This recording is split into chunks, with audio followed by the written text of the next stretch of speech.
to the Feed You podcast, giving you the real scoop on raising your business to new heights. Expert education, inspiration, and motivation to fuel your purpose, your passion, and your profits. Here's your host, Elisa Connor.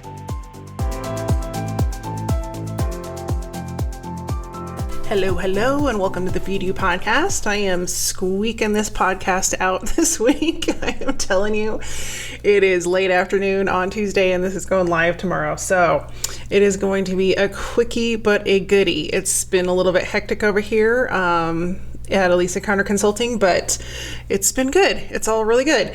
So I hope you all are doing well, and that I have heard some feedback about these sales funnel podcast episodes, and people are liking them, so I thought I would do another one. This week, we're going to focus on how to make your website sales funnel friendly. And I know I've done some other website training in the past, and I've also probably done some videos and some other podcast episodes, but your website really should be the central hub of everything that you do marketing wise, because if it's not, then I always relate it to your website is one piece of real estate that you own. Whereas if you are investing all of your time and energy into, say, a social media platform, as we all very well know, they change the rules on those platforms to best benefit them, the owners, i.e. Facebook, Instagram, etc., because it's a business. They need to make money. And so they do not have your best interest in mind as a business owner, which is why having at least a simple website, if nothing else, is really in your best interest. Now, the other key component of having a website is that it is the first thing that people do is if they're looking for somebody that is, say, doing whatever your product or service is. So let's say you're a hair salon. The first thing that people are going to do is search out a question like hair salons near me. And if you don't have a Google listing and you don't have a website and you don't have content up there that talks about that service that you offer in that area, you're probably not going to come up in search. There are several other ways that you can rank, one being reviews, and you can pay your way there. But if you're just looking for a way to show up there and people then click on, however they found you, the first thing they're going to want to do is go to your website and check you out. Well, if your website looks like it was built in 1998 and it doesn't load on their phone, guess what? They're going to your competitor. And so it doesn't have to be perfect and it doesn't have to be glamorous, as some people would have you believe. But it does need to be streamlined, and it does need to have some important features. And that's what I wanted to talk about today, is your website really only needs to have 3 things on it, and you could even just do one page. Now they've got like scrolling pages. I do a lot of those for people where it will just scroll down and everything's on one page. But the things that you really need to keep in mind is, one, it needs to be mobile friendly, and these are not part of the 3. These are ones that I'm just throwing out there, but it needs to be mobile friendly, because something like 85 to 90% of all searches happen on a phone or a mobile device of some sort. And so if it's not showing up, guess what? They're going to your competitor. And so just make sure that your website is what's called responsive, which means it responds to the internet or the device that it's pulled up on. So if it's pulled up on a phone, it'll show up correctly on there. And anybody who does website design should be very well versed in that technology, so that if it's showing up correctly on all of those different devices. Another thing that I find quite often, especially if you're selling product from your website, is you need to make sure that you have some security in place. Regardless of having an e-commerce or a product-based site, a regular website needs to have what's called an SSL, which stands for Secure Socket Layer. And that is a license that you can get through your hosting company that basically says whenever somebody's on your website, that their information and any interaction that they might have with your website is protected securely. And Google, oh my gosh, I think it's been 3 years ago, started penalizing websites that don't have an SSL. And I am shocked and amazed by how many websites still don't have this implemented. Most of the time, your hosting companies will provide an SSL for free, a basic one, If you're selling e-commerce or selling products from your website, you will probably need some advanced security, especially if you're collecting credit cards, because that will protect you in case something were to happen and credit card numbers were compromised. But regardless, you should have an SSL on your website, regardless of what kind of business you have, to protect your visitors' information, any information you might collect from them, and any kind of interaction that they might have on your website. I use a company called SiteGround. I can link to that in the show notes at elisaconnor.com/86. And they offer number one, they're a great company, and there's a reason I use them. They have really great uptime. They have excellent customer service, and they're one of the highest ranked hosting companies out there, but they also provide an SSL for their customers at no charge. So, not to go on too much about them, they should maybe be sponsoring this episode, but they're not. But they are a great company, and I will link to them in the show notes. So if you're looking for hosting for your website, that's where your website lives. I would highly recommend SiteGround, and I'll stick that link over in the show notes for you. So what are these 3 things that we need to have on our website, Elisa? I'm curious. You've piqued my interest, yet you have not given me the information. The first thing that you absolutely need on your website is a way to communicate with your audience. And that could be a potential client. It could be just somebody that's, coming off of a Google search. But the first thing that they're going to be looking for, I know this is going to be shocking because I never talk about it. Kidding. The first thing they're going to be looking for is a solution to their problem. So if they get to your website and they want a beard trim, and all you do is talk about the latest highlighting color for, I don't know, trends, latest highlighting trends for women's color, they're probably going to go to a different website. And so that's not a bad thing. But if you don't answer that at all, they're for sure going to leave, and they're not going to speak highly of you or even speak of you at all, because they don't know what you do. And I have this happen more times than not. You'll go to a website, and I love people that are very technically oriented.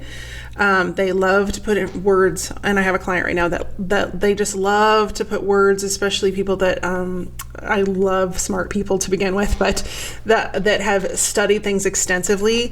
But on your website is not the time to unload your brain, because all it does is cause confusion. It does not lead your visitor to the next step, and it stops your sales funnel. And guess what? When it stops your sales funnel, it stops your sales, which means you're not making any money. And nobody wants that. So God love you if you're one of those people that is very technically inclined, and you have a lot of information, and you know it's really valuable and you want to share it. Try to hold it in. Try not to throw up on them when they come to the homepage, and just keep it really, really clear, and think about these 3 things. Number 1, what's their problem? Number 2, can you really dig into their pain point and make them aware that you are aware of their pain point and you know what it feels like? And 3, can you solve it? If you have those 3 things at the top of your sales page, including a way for them to purchase that solution that is so obvious that you're like, that's obnoxious. No, that's clarity. And so what that looks like is a buy now button. And I am telling you, I bet there are 70 to 80% of websites that I look at that I can never even find how to work with them. I actually had somebody reach out to me recently that was a coach, and I went to her website, and I, for the love of God, could not find how to buy her product. I went, I think I scrolled through 3 or 4 pages, and I was diligently looking. I'm telling you what, if I don't know her and I wasn't diligently looking, I would have given up long ago. So if you can answer, the problem, dig into the pain point, provide a solution, and give them a direct path to purchase that solution, right, then you are 90% ahead of everybody else out there. And where people drop the ball is addressing the problem and giving people a way to purchase. So that is number one. You got to give them an immediate way to purchase or move forward with you. And so that can be a buy now, it could be a schedule now, it could be free demo, whatever it is, however you're going to have them move forward. So that's number one. Number two is that you have to have a direct call to action. And that means you have to tell them what you want them to do. Because if you just have a button that's like, learn more, nobody's going to push that. Nobody wants to learn more. They want their problem solved. And so the more clear you can make it, and the more obvious you can make it, and the more direct you can make it, the quicker people will take action, and the quicker you're going to start seeing results on your sales page. And so a lot of times what will happen is people will link over from a social media page and it just goes to the main page of their website. And in the meantime, or it just goes, I don't know. Sometimes I look at Instagram. I love Instagram. I'm a little bit addicted to it, but I'll give you an example. I am a stamper, which means I use rubber stamps to create cards and scrapbook pages and stuff like that. It's one of my hobbies that I have not gotten to do for a while. So recently I started looking up, first thing I did was go to Pinterest and see, who should I be following over on Pinterest that's making cool cards right now? Because there's a lot of people out there that create stamp projects that literally look like a piece of art. They're gorgeous. And not that I want to be them, but I always have something I can learn from them. Well, I follow them over to, whatever shop that they're getting their stamps from, and I look and I'm like, this is such a hot, convoluted mess. I'm looking at it on my phone and there are literally no more than 6 different squares for me to choose from. I can go on a blog hop. I can go, see the latest latest contest. I can, all these things, anything but buy our products. And I'm like, I came over here because I wanted to look at your stamps. I don't want to see all of these things that you have going on, because I want to see what stamps you have and which ones are new, and specifically which ones are going to be coming up for spring and summer. And so if you have a product or service and you are talking about it on Instagram, do not link to a generic page of your website. Link to where they can purchase that product. Because if you go to a generic page, they're not going to be hunting around unless they're desperate to find it. And even then, if it's too hard, they're just going to give up, they're going to get distracted, or they're going to go somewhere else, or all of those things. And so that's how this ties into your sales funnel, is you need to make it really clear, one, where they're going, and it can be to different pages. Like with Instagram, it's a little bit more tricky because you can only have one link unless you have a link tree or something like that, where you can have multiple links. But be careful with that too, because some of this same coach that I went to her Instagram page, and she had like 18 links for different things that she had. And I'm like, I'm not choosing any of these because, one, it doesn't even fit on my phone anymore because you have so many links. And two, I can't find the one I want, which is what you were talking about in your post. And so the long about version of what I'm trying to say here is, one call to action, make it clear, make it answer their most direct, intimate problem. And so they can move forward. And so if you have multiple product offerings or something like that, let's use the stamping people, for example. If they were linking to a specific product that they had for sale, that should be front and center on their website. And it doesn't have to be a slider, and it doesn't have to be fancy. It can be a button, or it can be a page where I can go and buy that product. Or if it's a package because with stamping with cards, there's multiple things. You've got paper, you've got ink, you've got stamps, you've got glue, all these different things. So maybe they have a package that is what they're offering for the month from that specific card that they're stamping, because I want it all. I want to be able to just open up my mailbox, take that out, and make the card. I don't want to have to go and figure out all the little pieces that go with it.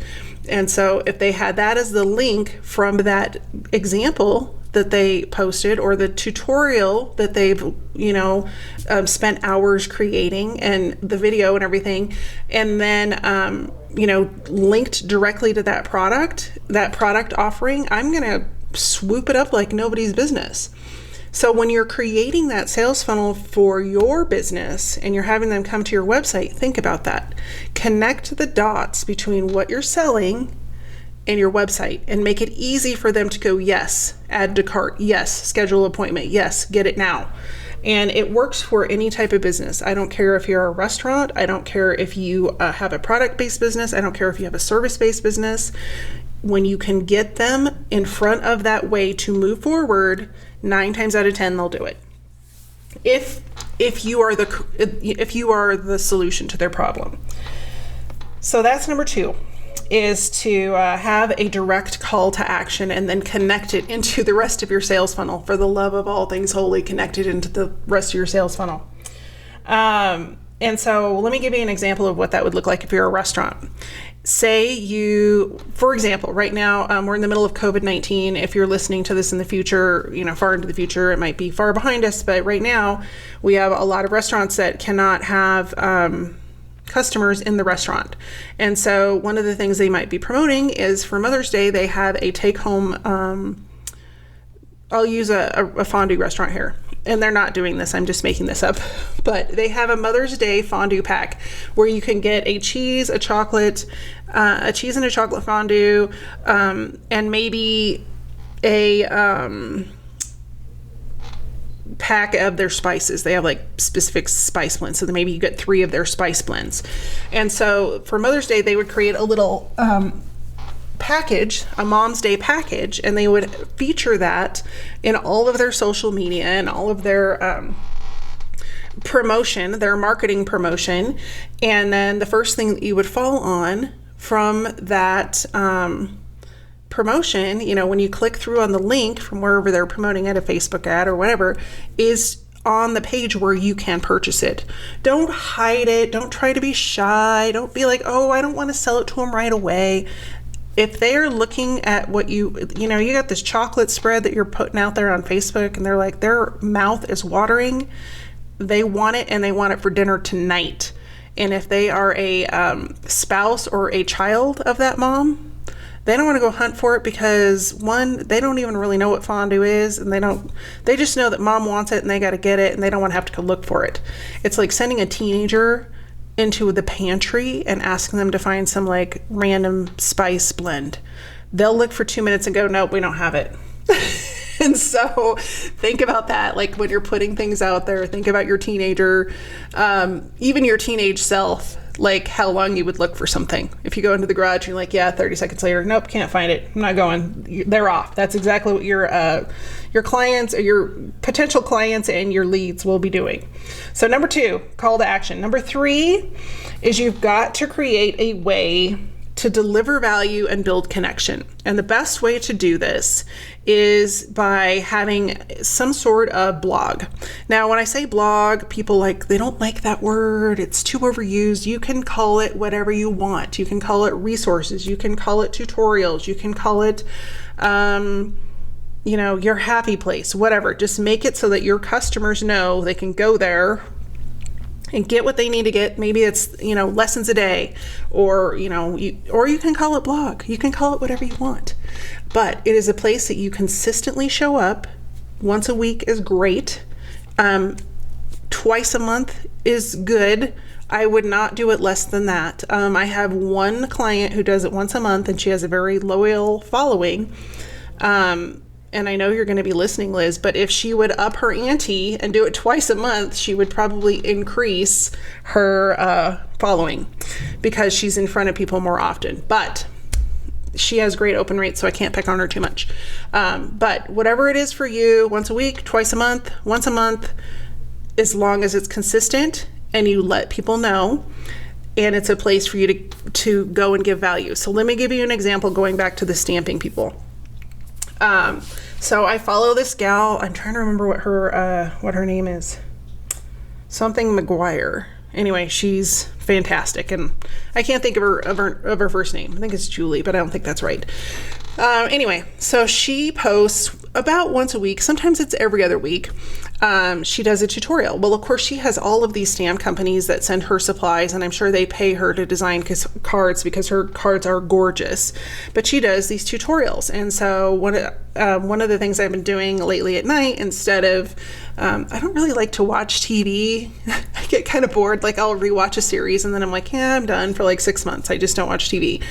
But I will like tune into YouTube or something else, or a book on tape or something to learn something new. And so I've been binge watching these videos of hers, and she will have a very specific technique that she talks about. And so one that I watched last night was this technique she used where you're stamping with a really light colored ink onto a dark cardstock, and it gave it a totally different look.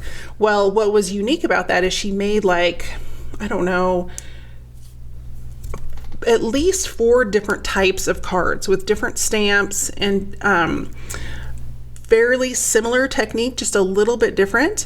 But she did this really in-depth technique and told you all the tools she used, and she gave you all of the different stamps that she used and why she did it, and lessons learned, and all these different things that she fit in there. Well, what was nice about that tutorial is it was very unique to her audience. It was very unique to anybody that was walking in the door. So if somebody that was more advanced, they could do it. Somebody that was, kind of intermediate, and somebody that was a beginner. If you had a plethora of stamp supplies, just, maybe a few, and then maybe if you were just starting out. So it was all different levels, but she fed that audience very well with that video tutorial, and gave lots and lots of value. And so, of course, today, being the social media stalker that I am, I went and found her on Instagram, and she's got like, I don't know, some ridiculous amount of followers, like 91,000 followers. Well, it's very obvious why, because she's been doing these videos probably for 10 years, maybe not that long, but for a while. And she just gives tremendous value and doesn't ask anything in return. Now, what her audience probably doesn't know is that every time somebody purchases one of those stamp sets from her website, she probably gets paid an affiliate commission, which is how she makes money. Now, that's a really smart way to make money, because when you go to her site, it's not covered with ads. And it's very different than going to, like, say, a food blogger site, where every time you move on the page, you get attacked by another ad. You got pop-up ads. You got ads in the newsfeed. It's out of control, people. Like, if you're listening and you're a food blogger, knock it off. There are better ways. So the whole point of that is that she is consistently creating content. She's creating content for her audience, and for a very broad audience under one specific topic. And she's also providing value above and beyond the video by doing a blog post of that video, like what is included, including a tutorial that walks you through every step of what she's talked about, and a complete list, maybe not every step, but she does a pretty good tutorial, and a complete list of products and supplies and where to find them with links. That is a huge value offer to her audience, and it is a huge value offer to the people that she's representing with their products. So that is what I'm trying to get across here is, how can you deliver value to your audience? Because when you deliver value, you create connection, you create loyalty, and you start to build the relationship. Now, another key component of creating that content is it opens up the opportunity for you to utilize that content, whether it's a podcast, a video show, a blog post, or whatever it might be. But you can, one, open up the opportunity to move people, continue them through your sales funnel, whether that's affiliate sales or purchasing a product or service directly from you, or you can utilize it as an opportunity to gather intel and information from your audience as well as feedback. So I highly recommend getting on the content bandwagon if you haven't, and just make it work for your schedule. Now, as you know, we are all on lockdown and things are chaotic at my house. So sometimes there's a little background noise, but I am consistently still getting these podcasts out because it's important for you to have this information now more than ever. And so I'm beckoning you to get on the bandwagon as well. But this has been a short but sweet podcast episode this week. I just want to recap the 3 things that we talked about. Number 1, to have I think I forgot to tell you number 1. Number 1 is to have a way. I went through a few other things at the beginning, but number 1 on my list is to make sure you have a way to gather your visitor's email address. So whether that's a landing page or an opt-in form on a landing page or an opt-in form on some other part of your website, it is essential for you to have a way to collect email addresses. And I highly recommend it that you put it at the end of every piece of content based on the previous tip, so that you can gather those email addresses and then continue to move them through your funnel. And it will either put them into the funnel and they'll keep on going through, or they won't ever sign up and they're not meant to be a customer of yours regardless. So that was supposed to be number 1. So excuse me for being distracted. I told you I shouldn't record these at 4 o'clock. But that is to have some way for you to gather their contact information. And when people want to gather this information, sometimes they want to gather like name, city of birth, eye color, all these things. People are not going to give you that. They want to give you as little information as possible. So it is pretty typical to ask for a first name or name, and also an email address. I'm so lame that I won't even put my name in anymore. When I sign up, I just put a letter. So I'm just telling you, like, people don't want to give you their information. They don't have time. They don't want to do it. So the least amount of information that you can collect, the best. So that was an easy one to cover. So I did give you some additional tips about things to look at for your website at the beginning of this episode. You can rewind and listen to those if you want to, but the 3 main tips that I wanted to get in front of you are the things that you absolutely have to have on your website. And the first is you have to have some sort of call to action. You have to call them to action and make it really obvious to them how they can move forward and do business with you, purchase from you, order from you, sign up with you, whatever that looks like. And so making it crystal clear, whatever that call to action is. And number 2 is to have a way to connect with your audience consistently. And I dove into that pretty well today. And then the third one, which was actually number 1, but you guys don't care. The third one is to make sure you have a way to gather and capture those email addresses and names so that you can continue to connect with them, build the relationship, and put them into your funnel in some way or another. So that's what I've got for you guys this week. I will see you next week. And in the meantime, I would love for you to join me over on the Facebook group and tell me what you are thinking about your website. I'm actually thinking about opening up a couple of website review opportunities over there in the group. So I'm going to post I'm going to make a post, and then if you are one of the first 2 people to comment, I will do a review of your website. So meet me over there. It's at facebook.com/small business builders. And you can also find the link for that in the show notes for this episode at elisaconnor.com/86. In the meantime, have a great week. Stay healthy, stay safe, enjoy the springtime, and I will talk with you next week. Take care. If you're struggling with what to say, who to say it to, and where to say it, you may need my new Ideal Client Worksheet. If you know your audience, you know where they hang out, and you know what they're interested in, it makes every piece of your marketing easier to put together. The Ideal Client Worksheet helps you discover the important questions that you need to ask when it comes to finding your clients. It will help you understand them, understand their problems, so that you connect with them, attract them, turn them into leads, and convert them into customers. So go grab your copy today at elisaconnor.com/ideal client. See you next week.